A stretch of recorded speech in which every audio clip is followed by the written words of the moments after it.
Deputy CM Harsh Sanghavi કચ્છની મુલાકાતે છે અને હર્ષ સંઘવી 2 દિવસીય કચ્છની મુલાકાતે રહેવાના છે। નાયબ મુખ્યમંત્રીનું ભવ્ય સ્વાગત કરવામાં આવ્યું। પોલીસ જવાનોએ ગાર્ડ ઓફ ઓનર આપીને સ્વાગત કર્યું હતું। ડેપ્યુટી સીએમ હર્ષ સંઘવી સરહદી ગામડાઓની મુલાકાત લેશે।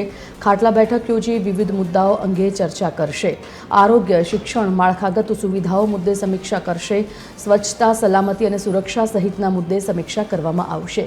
ડેપ્યુટી સીએમ સાથે સિનિયર આઈપીએસ અધિકારીઓ પણ હાજર રહેશે। નાયબ મુખ્યમંત્રી હર્ષ સંઘવી કચ્છ જિલ્લાના પ્રવાસે છે, ત્યારે આજે સવારે 6:30 વાગે ભુજ ખાતે સર્કિટ હાઉસ ખાતે પહોંચી આવ્યા હતા। ત્યારે સર્કિટ હાઉસ ખાતે હર્ષ સંઘવીનું ભવ્ય સ્વાગત કરવામાં આવ્યું હતું। પોલીસ જવાનોએ ગાર્ડ ઓફ ઓનર સાથે નાયબ મુખ્યમંત્રીનું સ્વાગત કરવામાં આવ્યું હતું। શાળાના નાના ભૂલકા અને બાલિકાઓ હર્ષ સંઘવીનું ફૂલ સાથે સ્વાગત કર્યું હતું। આજે નાયબ મુખ્યમંત્રી અને 30 જેટલા સિનિયર આઈપીએસ અધિકારીઓ સરહદીય ગામડાઓની મુલાકાત કરશે।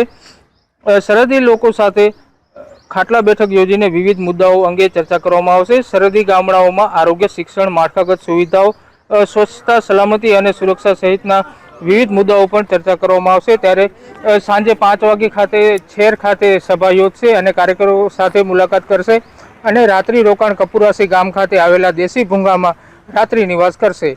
હિતેશ જોશી, TV 13 ગુજરાતી, કચ્છ।